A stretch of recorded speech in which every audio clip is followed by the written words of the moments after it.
Carlos Rivera, a 49-year-old architect specializing in restoration, was conducting a routine inspection at the historic Santa Teresa Catholic boarding school on a cold February morning. The atmosphere in the deserted hallways was dense and damp, with a persistent odor of moisture that had seeped into the ancient stones. His mission was to assess the feasibility of converting the building into a cultural center for the community. The winter sunlight barely penetrated through the tall windows, and a faint scent of mildew and age would dominated the space. The solitude of the place felt almost tangible. As he walked along the third floor, his hand brushed against an anomaly in the wall. At first, he heard a hollow sound when he lightly tapped the surface, imagining it was just a small structural defect, like a loose board or flaw in the plaster. However, upon closer examination, he noticed a discrepancy in the plaster joint. It wasn't perfectly aligned, showing a slight discoloration and a different texture, details only noticeable to a trained eye. Carlos realized that wall was hiding something. A growing sense of unease began to stir within him. What he was about to uncover had been concealed for 34 years. As he removed part of the plaster, he found bricks covered with mold and cobwebs, releasing a stifling, stagnant odor. What caught his attention even more were the small cracks between the bricks, sealed with faded red wax, an old kind of wax that seemed intended to keep something secret, like those used to seal important correspondence. This revelation would forever alter a mystery that had lingered for over 3 decades in the small town. Carlos had no idea that what seemed like an ordinary morning would become the most disturbing day of his life. What was about to be unveiled had remained hidden for years, waiting for the right moment to emerge. Within moments, a decades-old secret would be exposed, changing Santa Teresa forever. The red wax, a crucial detail, traced back to the harsh winter of 1987. At that time, the Santa Teresa Catholic boarding school stood atop an isolated hill, surrounded by a dense pine forest and accessible only by a winding dirt road. Snow covered the ground, and an almost sacred silence enveloped the area. The lights from the small town, several miles away, barely stood out in the distance. This boarding school, founded in the early 20th century, was renowned for its strict discipline and for educating the daughters of wealthy families. Its walls whispered secrets of centuries past. Inside the school, 7 teenage girls were about to become part of a chilling legend. Sofia Vargas, 16, and Elena Cisneros, 15, came from wealthy families in the capital and dreamed of studying music abroad. Both were talented pianists used to a life of luxury. Sofia was outgoing, while Elena, always smiling, was more reserved and intelligent. Maria Jose Perez, Laura Gomez, and Ana Sanchez, all 14, were scholarship students from nearby villages, with more modest dreams, seeking a better life through education. Maria was diligent, Laura was sweet, and Ana, the most curious of them all. Clara Delgado and Paula Rojas, both 13, were residents under the care of the rector, Father Anselmo, supposedly orphans under the boarding school's protection. The girls shared their days in a monotonous but predictable routine, waking up early for Mass in the chapel and practicing piano in the afternoons. At night, they would confide their fears and dreams under the moonlight in the inner garden, a small courtyard surrounded by rose bushes dried out by winter. Inseparable, they laughed and whispered secrets about their futures, discussing their families and hopes. Their horizon seemed full of promise, but none of them suspected the fate that awaited them. The night of December 21st, 1987, would change their lives forever. On the night of December 21st, a biting cold permeated the dormitories as the students prepared for Christmas festivities. The hallways were thick with a silent sense of expectation. At 7 p.m., during the dinner bell chime, an unusual energy filled the air. An icy wind slipped to the window cracks, making the doors creak. Suddenly, the lights in the main dining hall went out, plunging the place into suffocating darkness, broken only by the faint glow of the moonlight. A sharp, desperate scream shattered the silence. A young girl's scream. After that, there was nothing, only the echo fading into emptiness. By dawn, snow covered the courtyard in a smooth, untouched blanket. The beds of the 7 students lay empty, their blankets in disarray, but there were no footprints in the snow, as if they had simply vanished. The windows were locked from the inside. On the beds remained only a handkerchief embroidered with an initial, a calligraphy notebook with a pressed flower, and a broken rosary, the only witnesses to that enigmatic night. The local police, led by an inexperienced sergeant, hastily concluded that the girls had run away. However, this explanation was far too simplistic. Rumors began to spread in Santa Teresa about secret rituals and nocturnal gatherings by the clergy. Some whispered about ghosts haunting the boarding school, while others spoke of sacrifices. The population grew fearful. The parents of the wealthy students tried to pressure the authorities, but their efforts were in vain. The boarding school closed in 1988, becoming a legend, a cautionary tale told to children. What no one knew was that an unspeakable horror had taken place there, just the beginning of an even darker truth. As the years passed, the rumors about the disappearance of the 7 students gradually faded, becoming part of local folklore, retold on cold nights as a macabre anecdote. The mystery remained an open wound, a pain that time could not heal. The police filed the case as a collective runaway, but the truth stayed hidden, a shadow hanging over the ancient walls of the boarding school. The ecclesiastical authorities maintained absolute silence. There were no words of comfort or clarification from them. The truth was buried beneath a thick layer of oblivion, as if the fate of the young girls was never meant to be revealed. What no one knew was that the Santa Teresa boarding school was hiding a much darker, more sinister, and cruel secret. The 7 students had not run away. They had been captured on the night of their disappearance. The scream that echoed through the boarding school was Sophia's, who had witnessed far more than she ever should have. She had become a witness to a clandestine meeting in the basement, where the rector, Father Anselmo, along with other clergy members and influential political and business figures, were discussing the illegal trafficking of valuable religious artifacts, historic relics that should have remained under the Vatican's custody. Father Anselmo was an ambitious and greedy man whose piety was nothing more than a facade to cover up his illicit dealings. He was deeply involved in a scheme to sell sacred relics on the black market, a venture that would bring him enormous profits and secure both his future and that of his accomplices. Sophia, along with Elena, Maria Jose, Laura, Anna, Clara, and Paula, had accidentally discovered the secret passage.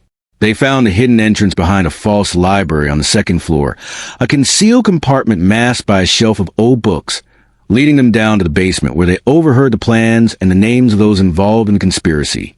To conceal their captivity, Father Anselmo and his accomplices sealed the entrance with fresh plaster bricks and used red wax on the joints, simulating decades of abandonment to erase any sign of recent use.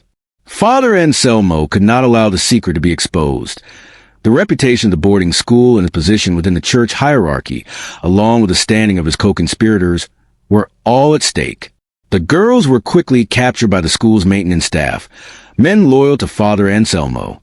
They were taken to a hidden hallway, accessible only through a false wall on the 3rd floor, a dark, narrow space once used to confi. Inside the sealed corridor, the girls endured an agonizing existence.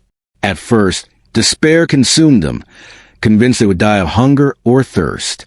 However, Father Anselmo did not want their deaths to weigh on his conscience. Not fully. He kept them alive, providing irregular supplies of food and water, perhaps once a day or every other day, to prolong their suffering and ensure the secret remained buried. Father Anselmo's goal was total silence. He wanted the girls' minds to break, leaving them docile and hopeless. His accomplices ensured that his name was never directly linked to the abduction, for they were loyal men who feared his power and influence. Led by Sophia, the oldest, the girls fought to preserve their sanity. They established shifts for talking and praying, recalling memories of their previous lives. Sophia wrote 5 journals, each a heartbreaking testimony of their ordeal. They also drew symbols and messages on walls, creating coded messages that only they could understand, a form of silent resistance and a testament to their existence. The embroidered handkerchief, the calligraphy notebook, and the broken rosary were clues left behind by Sophia, her attempt to leave a faint light in the darkness. Father Anselmo oversaw everything with cold detachment, believing the girls would eventually accept their fate, or that time would erase their memories. His goal was to keep the secret at any cost, for the truth could destroy his career and the reputation of the order. The institution was powerful, with influence that extended far beyond the walls of the boarding school. He bought the silence of certain police officers and threatened others, burying the truth beneath layers of lies and fear. Years later, the truth would surface unexpectedly through Father Ricardo, a 92-year-old priest who had been Father Anselmo's confessor for decades. A man of sincere faith and a burdened conscience, he had witnessed Anselmo's ambition and cruelty, hearing confessions of dark secrets, including the disappearance of the 7 students. This knowledge haunted him for years, robbing him of sleep and peace. Father Ricardo lived with growing remorse, consumed by guilt. On the night of the disappearance, he had been at the boarding school. He heard the scream and saw Anselmo sealing the corridor. He knew the truth, but fear paralyzed him. Fear of retaliation, disgrace, excommunication, and divine wrath. Now, at death's door, that fear had faded. On his deathbed, in a small nursing home on the outskirts of the capital, he called upon one of the few people he still trusted, Sister Agnes, a 78-year-old nun who had studied at Santa Teresa before the tragic event. Sister Agnes sat in silence, her hands clasped in prayer, her face pale as she listened to Father Ricardo's confession. She could hardly believe what she was hearing. Though she had heard rumors and had always felt something was wrong, the reality was far more terrible than she had ever imagined. Father Ricardo handed her a small silver medallion, engraved with the initials of Elena Cisneros, one of his favorite students. This medallion, which he had kept as both a symbol of his silence and a heavy burden on his soul, was key evidence. He revealed to Sister Agnes where to find the entrance to the secret corridor and begged her to expose the truth. The families deserved to know what had really happened, and he could not pass away without unburdening himself of the facts. His final breath was a whispered plea for forgiveness, leaving Sister Agnes with a mixture of horror and determination. Strengthened by faith, Sister Agnes understood this was her mission, her purpose. She was the last hope of bringing justice to the girls. Armed with Father Ricardo's confession and Elena's medallion, she set out for the old Santa Teresa boarding school. The building was in ruins, overtaken by time, but Sister Agnes knew exactly where to look. She climbed to the 3rd floor, walking through dust-filled corridors, her footsteps echoing in the silence. Memories of her youth blended with the gravity of the truth she now carried. Sister Agnes stopped before the wall that Carlos Rivera had discovered months earlier. She had contacted Carlos and shared an enigmatic story. Hesitant at first, but convinced by the seriousness in his voice, he had decided to investigate further. Carlos and his team had already removed part of plaster, exposing the bricks underneath. They noticed the red wax between the joints, an unusual sealing method for the school's construction. Sensing the strangeness of the place, Sister Agnes urged them to continue breaking through the wall, certain of what they would find. With each blow of the hammer, the tension in the air grew thicker, and the sound reverberated through the emptiness of the abandoned boarding school. When the wall was torn down, a dark and dusty corridor was revealed. A smell of dampness and prolonged confinement emanated from the space, a scent that chilled the blood. Inside the corridor, the sight was desolate. 5 leather-bound diaries were stacked in a corner. The pages, yellow with time, and sepia-toned photographs scattered across the floor showed the 7 young girls smiling in their school uniforms, full of life and dreams. The childish drawings on the walls were encoded messages, codes that only they could understand, a silent form of resistance and a testimony to their existence. Sister Agnes knelt down and picked up one of the diaries, Sophia's. Her hands trembled as she opened the journal, her heart racing. The contents of the diaries were deeply moving, detailing their captivity, their fears, and their hopes. They described how Father Anselmo would occasionally visit them, warning them that no one was looking for them, that the world had forgotten them. The girls wrote about the scarcity of food, the illness that afflicted them, and the despair that surrounded them, but also about their resilience and unbreakable friendship, which was the only thing keeping them alive. The photos were disturbing, showing the girls with varied expressions. Some drawings depicted hooded figures with no distinct features, while others were rudimentary maps of the boarding school, with markings at a specific point, indicating where something was hidden. The encrypted messages on the walls suggested a great secret, something that went beyond their own captivity and involved people of significant influence, power, and money. The record showed that only 3 of the 7 girls survived: Sofia Vargas, Elena Cisneros, and Maria Jose Perez. The other 4, Laura Gomez, Ana Sanchez, Clara Delgado, and Paula Rojas, had died due to illness and lack of care. The diaries recorded the survivors' pain and the anguish of the girls who managed to escape the sealed corridor, facing a world that had almost forgotten their existence. The girls managed to escape after years of isolation, finding a way out through a broken ventilation duct in the floor, which led to an underground tunnel once used for coal transport. They left the boarding school and entered the forest, weakened and malnourished, heading towards a small town a few kilometers away. In the forest, they were found by an old hermit who lived alone in a cabin. He cared for them, helping them regain their strength and offering them a hiding place. Aware of the rumors surrounding the boarding school, he advised them to remain silent, as the people involved with the institution held great power. Traumatized and fearful, the girls took his advice, living in anonymity and changing their names to avoid being discovered. The discovery of the diaries and Father Ricardo's confession brought the entire truth to light. Father Anselmo had manipulated the police, falsified records, and bribed authorities to close the case as a runaway incident. He planted rumors and used his influence to preserve the reputation of the boarding school, hiding a far more sinister reality, a web of corruption and lies that extended beyond the institution's walls. The news of the discovery spread quickly, drawing media attention to Santa Teresa. Sister Agnes and Carlos Rivera became the voices revealing the truth. The families of the missing students, still alive, were overtaken by a mixture of relief and pain after 35 years of uncertainty. Now, the truth was a brutal and distressing reality, but it was the truth they finally knew.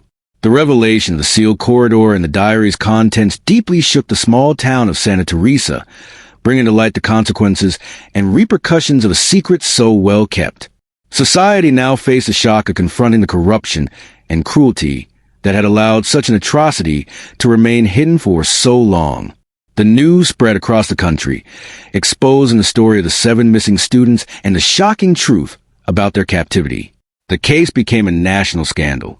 With Carlos Rivera's help, Sister Agnes contacted federal authorities, including the police and the highest ranks of the church, demanding a full investigation with no favoritism or cover-ups. The search for survivors began immediately, guided by the details in the diaries and the information provided by Sister Agnes. Investigators located the 3 survivors. Sofia Vargas, now known as Sofia Garcia, was living in a small fishing village on the coast. At 51 years old, her eyes carried profound sadness, but she possessed a quiet strength, dedicated her life to teaching, never marrying or having children, always fearing she would one day be found. Elena Cisneros, who adopted the name Elena Rios, emigrated to a neighboring country after her escape and became a successful writer of children's stories.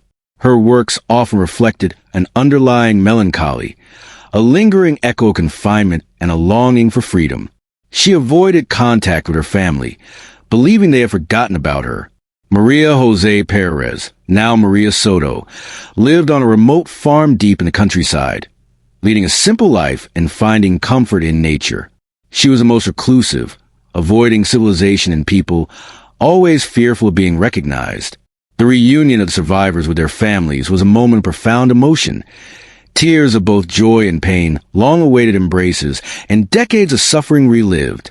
The mothers, now elderly, held their daughters as if afraid of losing them again. With the truth finally revealed, a kind of peace followed. Father Anselmo, now 87 and suffering from advanced dementia, lived in a nursing home with few remaining memories. When questioned by investigators, he seemed unable to recall many details, or pretended not to remember. His accomplices, who had helped seal the corridor, had long since disappeared, either deceased or vanished without a trace. In a sense, justice was served, though far too late. The Santa Teresa boarding school became the focus of a thorough investigation, which uncovered falsified records and a history of abuse against rebellious students. Father Anselmo's religious order issued an unprecedented public apology, promising financial compensation to affected families, and a full review of their internal practices to prevent future cover-ups. The community of Santa Teresa, which had lived for years under the shadow of the mystery, felt a mix of sadness and relief. At last, they could mourn the lost girls and celebrate the survivors. The weight over the town was lifted, and the legacy of the boarding school transformed from one of dark legend to a monument of human resilience, symbolizing the importance of truth. The students' diaries were donated to a museum, where they're displayed as testimony to the tragedy. The lives of Sophia, Elena, and Maria Jose would never be the same. The past left invisible scars, but they found strength in their bond and shared history. Together, they became advocates for truth, traveling and sharing their stories so that no one else would have to suffer as they did. The boarding school was demolished, making way for a memorial garden, a place of peace and reflection. 7 rose bushes, each representing one student, bloom every spring, a reminder of the beauty and fragility of life. A bronze plaque at the garden entrance honors the 7 young women, preserving their memory and story. The story of the 7 students became a symbol of hope, demonstrating the tenacity of the human spirit. It teaches us that even in the darkest depths, truth can find a way to emerge. Resilience, faith, and unbreakable sisterhood were the forces that sustained the young women during their captivity and ultimately brought their fate to light. The case of the Santa Teresa students remains a reminder that well-guarded secrets can be unraveled, and that justice, no matter how delayed, always finds its path. Sister Agnes continued her life with a sense of duty fulfilled, while Carlos Rivera, the architect, dedicated part of his time to investigating other historical mysteries, driven by the experience he had while uncovering this secret. This story will make you deeply reflect on the secrets still buried within the depths of institutions and the truths waiting to be revealed. It highlights the indomitable strength of the human spirit, which, even when faced with the most terrible adversities, manages to resist and seek the light of truth. This narrative invites us to wonder how many other similar stories might be hidden beneath layers of silence and manipulation. It makes us question and remain alert to power structures that may conceal injustice. The courage and determination of these women inspire us not to give up in the search for truth, showing that even when everything seems lost, resilience and unity can bring the darkest secrets to light. This is not just a story of suffering and mystery, but also a powerful testimony of hope and resistance. It leaves us with a deep sense of admiration for the human capacity to fight oppression and seek justice, no matter the obstacles. Subscribe to the channel for more bedtime stories that will make you think.